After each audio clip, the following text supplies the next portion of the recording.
కథా కాలక్షేపం నుంచి మీకు మరో మంచి కథనాన్ని అందజేస్తున్నాం. బతకని రచన సింహప్రసాద్. పెరట్లో ఒక్కసారిగా కాకులు గోలగోలగా అరవసాగాయి. మాయదారి కాకుల గోల పాడుగాను. మళ్ళీ ఏ కక్కో ముక్కో దొరికినట్టుందిరా దేవుడా! రుసరుసలాడుతూ రమ పెరట్లోకి వెళ్తుంటే, పోనీలేవే పాపం అంది అత్తగారు కాత్యాయిని. మీకేం తీరికగా కూర్చొని ఎన్నైనా చెప్తారు. చాకరీ చేసేవారికి తెలుస్తుంది ఆ బరువేంటో.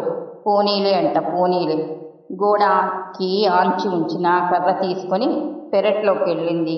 షిష్ అంటూ కర్రని నేలకేసి కొడుతూ కాకుల్ని అదిలించింది. అవి ఒక చెట్టు మించి ఎగిరెళ్ళి మరో చెట్టు మీద వాలాయి. 5-6 కాకులు కొమ్మల మీద కూర్చొని తెచ్చుకున్న వాటిని కాళ్ల కింద తొక్కి పట్టి పొడుచుకు తింటున్నాయి. తమ సొంత జాగిరైపోయినట్టు. ఎంత టీవీగా కూర్చున్నాయో వీళ్ళమ్మ కడుపు మాడ. మీకు నేనంటే లెక్కలేదు కదూ. చూస్తాను, మీ సంగతి చూస్తాను, నా సంగతి చూపిస్తాను అంటూ బేడలు చేతిలోకి తీసుకొని వాటి మీదికి విసిరింది రమ. కావు కావుమంటూ రెక్కలు టపటపలాడించి ఎగిరిపోయాయి. ఈ హడావుడిలో ఒకదాని నోట్లోంచేదో జారిపడింది. దగ్గరికెళ్ళి పరిశీలనగా చూసింది. చేప ముక్క. ఒళ్ళు జలధరించింది. భయపడినంత అయిందిరా దేవుడా! ఇండ్లు వాకిలి నానా కంగాలి చేసేస్తున్నాయి దేవుడా! ఎవరి ఆకలి వాళ్లది, ఎవరి తిండి వారిది. పాపం నోటి దగ్గర కూడు పడేయించావు కదే. అతి కష్టం మీద కాళ్ళీడ్చుకుంటూ పెరటి గుమ్మంలోకొచ్చి అంది కాత్యాయిని. ఆవిడకి ఆ మధ్య గుండె ఆపరేషన్ చేశారు. అప్పటినుంచి ఎక్కువగా గదిలోనే ఉంటుంది. ఇలాంటి గొడవల్లో తలదూర్చడానికి మాత్రం మీకు ఎక్కడ లేని సత్తువ వచ్చేస్తుంది. గునగున నడుచుకుంటూ వచ్చేస్తారు. ఇంటి పనులకైతే మాత్రం మంచం దిగరు. దెప్పింది. అవి కాకులే, ఎంగుల మతుకులకు ఆశపడే జీవులే. జాలిపడింది. ఆహా, అలాగా. అవి తిని పారేసిన చేపముళ్ళు మాంసాలు ఎవరు ఎత్తిపోస్తారు? నేనే చెయ్యాలిగా. ఇంత పెద్ద పెరడు ఉంది, 10 రకాల చెట్లున్నాయన్న తృప్తి, శాంతి లేకుండా చేసేస్తున్నాయి. ఎక్కడెక్కడి నుంచో నానా చెత్త పట్టుకొచ్చి బ్రాహ్మల దొడ్డి అనైనా చూడకుండా మన పెరట్లో పారేస్తున్నాయి. మన ఇల్లు గోదావరి గట్టు పక్కనుంది. మరి రేవుల్లో పెట్టే పిండాలు శార్దాలు తినటానికి కాకులు చేరవు. అవి తింటేనే పెట్టిన వాళ్ళకి పోయిన వాళ్ళకి తృప్తి. బాగానే వెనకేసుకొస్తున్నారు కానీ అవి అక్కడే మెక్కి చావచ్చుగా. మన దొడ్డి అపవిత్రం చేయడం ఎందుకు? చేట చీపురు తీసుకెళ్ళి చేప ముక్కని చేటలోకి తీసేసి గోడవతలకి విసిరేసింది. యువతల మనుషులున్నారు, చూసుకోకుండా విసిరేస్తే ఎలాగా? బయట నుంచి ఎవరో అరిచారు. గతుక్కుమంది రమ. నోరు నొక్కుకొని వెనుదిరిగింది. కాళ్ళు చేతులు శుభ్రంగా కడుక్కొని ఇంట్లోకి వెళ్తూ శ్రాద్ధకర్మలకి చేపలు మాంసాలు పెట్టడం ఏంటి అత్తయ్య? ఇంత అన్నం పడేస్తే చాలదు అంది. పోయిన వారికి ఏది ఇష్టమో అది వండి పెడతారు. ఎవరి పద్ధతి వాళ్ళది. అదేదో వాళ్ళింట్లో చేసుకోక మన పక్కకొచ్చి చేయాలా? నిరసనగా అంది. గోదారిలో అస్థికలు నిమజ్జనం చేయడం, ఒడ్డునే అన్నం అవి వండి కాకులకు పెట్టడం, తద్దినాలకు పిండాలు పెట్టడం ఎప్పటినుంచో వస్తున్న ఆచారాలు. ఇవాళ మనము కుదరదంటే మానేస్తారా నీ పిచ్చిగాని? పక్కన బ్రాహ్మణుల ఇళ్ళున్నాయన్నా ఇంత జ్ఞానం లేకుండా చేపలు మాంసాలు పెట్టడం తప్పు కాదు. అంతగా పెట్టాలనుకుంటే గోదారి దిగువకెళ్ళి పెట్టుకోవచ్చుగా. విసురుగా అంది రమ.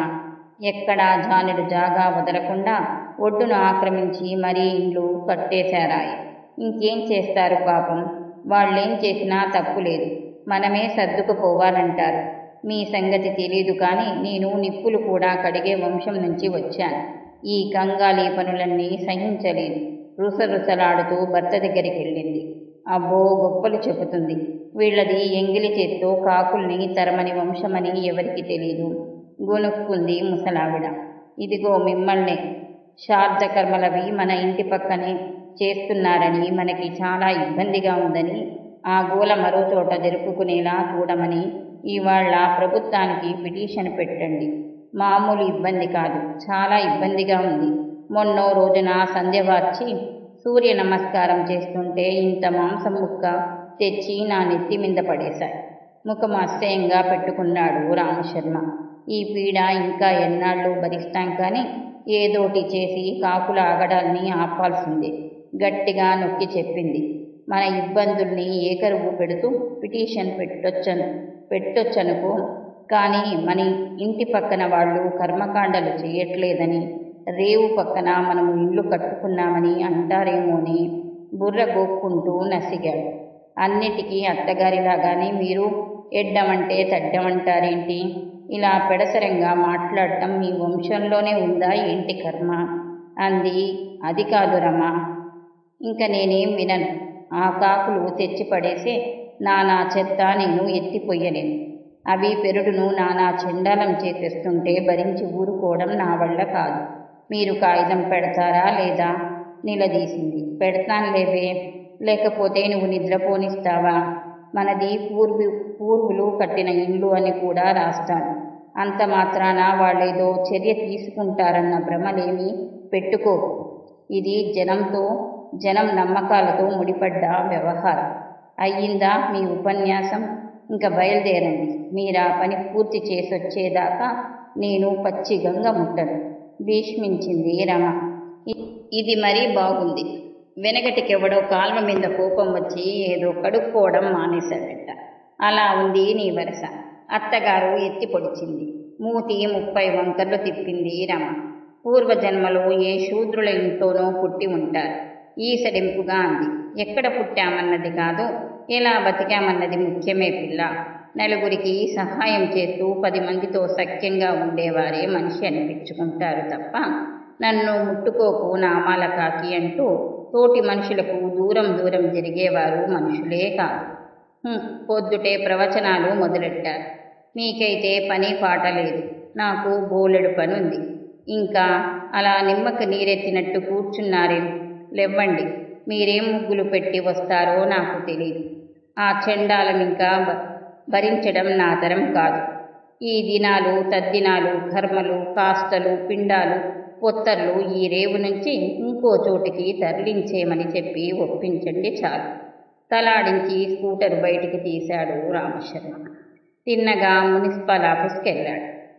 అంతా విని ఫలానా శాఖకు వెళ్ళమని వీళ్ళు, మరో విభాగానికి వెళ్ళమని వాళ్ళు, మాది కానే కాదు ఇంకొకరిదని వీళ్ళు బంతాట ఆడుకున్నారు. కడకి ఆ సమస్య తమ పరిధిలోకి రాదని తెగేసి చెప్పారు.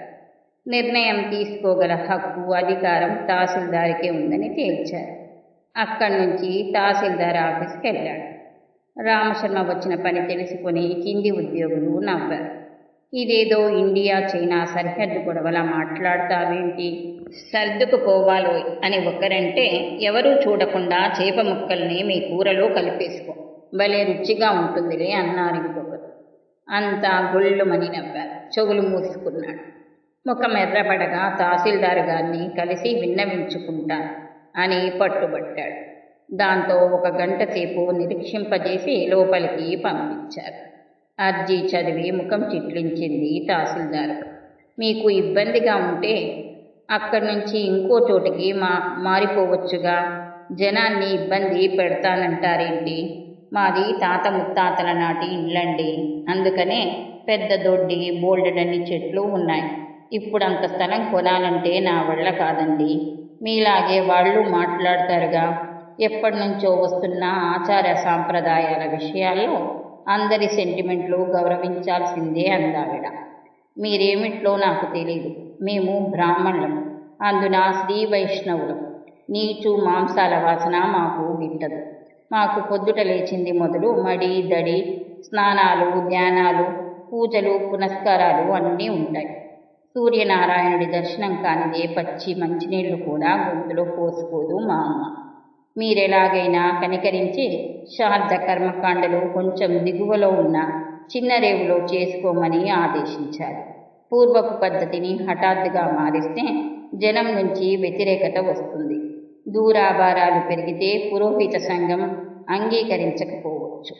గోదావరి ఒడ్డు పొడుగుతా మీ ఇంటితో పాటు చాలా ఇండ్లున్నాయి.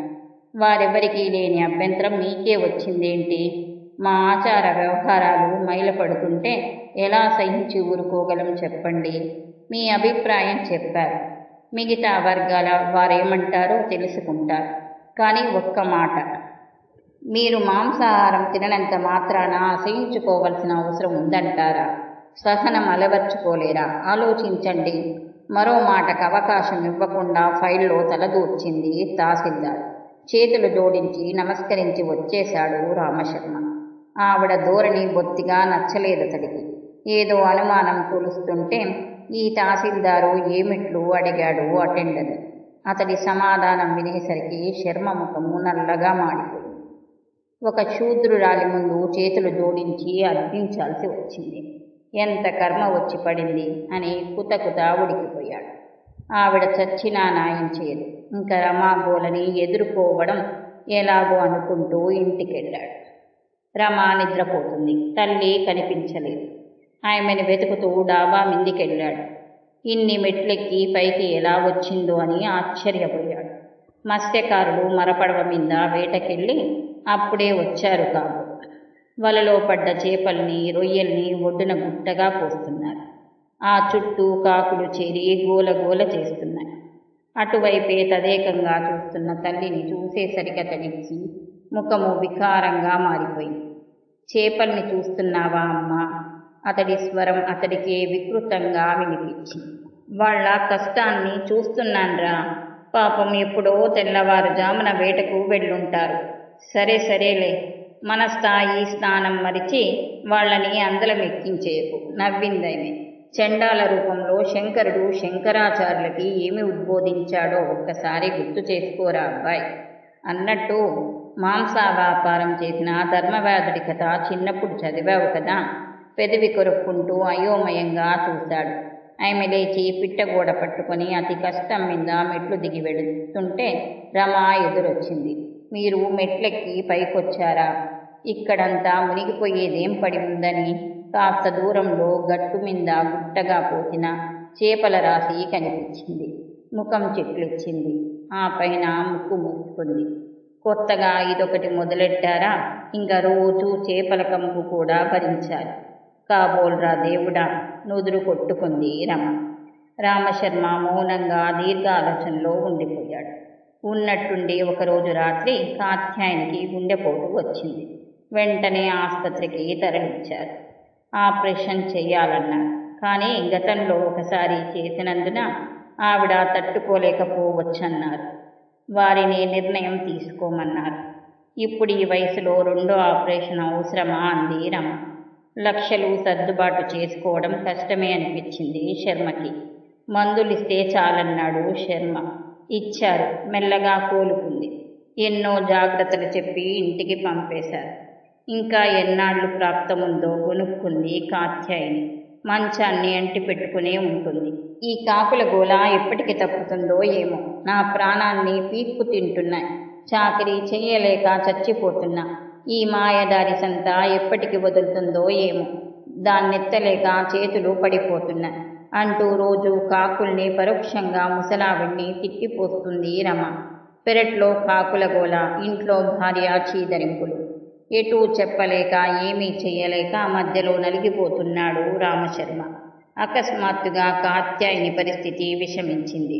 అతి కష్టం మీద ఊపిరి పీలుస్తుంది. ఒగరుస్తుంది. ఒళ్ళు చల్లబడింది. రామశర్మ ఆందోళన పడుతుంటే వారిచ్చింది తల్లి.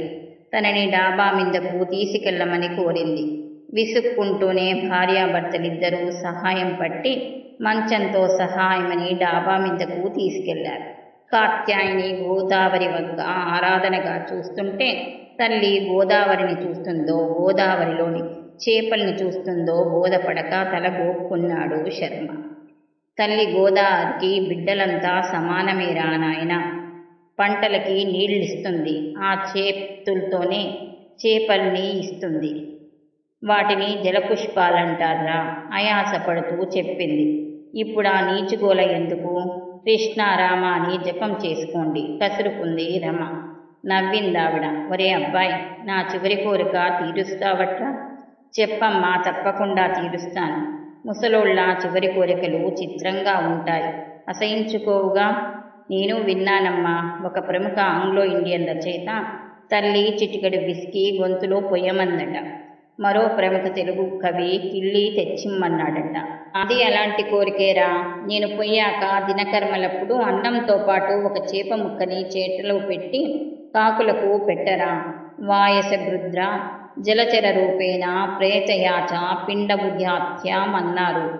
కాకి గ్రద్ద చేప రూపంలో వచ్చి తింటారంట తనివి తీరా. వీటిని బతకనీరా సజల నేత్రాలతో చెప్పింది కాత్యాయని. దిగ్భ్రాంతిగా చూశారు కొడుకు కోడలు. ఇదేం పిచ్చితనం, మనమేమిటో మర్చిపోయారా? రమ త్రాచులా సర్రున లేవబోతే వారించాడు రామశర్మ. అవి కాకులు కాదురా, వాయసాలు, వాహకాలు. అవి తృప్తి పడితేనే నాకు సంతృప్తి. ఆమె భావం చెప్పాలనుకున్న పాఠం అర్థమైంది. తలంచుకున్నాడు. అలాగేనమ్మా, ఇంక నుంచి అన్ని జీవులు బతకాలని బాగుండాలని కోరుకుంటానమ్మా అంటూ తల్లి చేతిలో చెయ్యి వేశాడు రామశర్మ. ఒకసారి కనురెప్పలు మూసి తెరిచి తృప్తిగా అఖండ గోదావరిని చూస్తుండగా ఆమె ప్రాణాలు అనంత వాయువుల్లో కలిసిపోయాయి.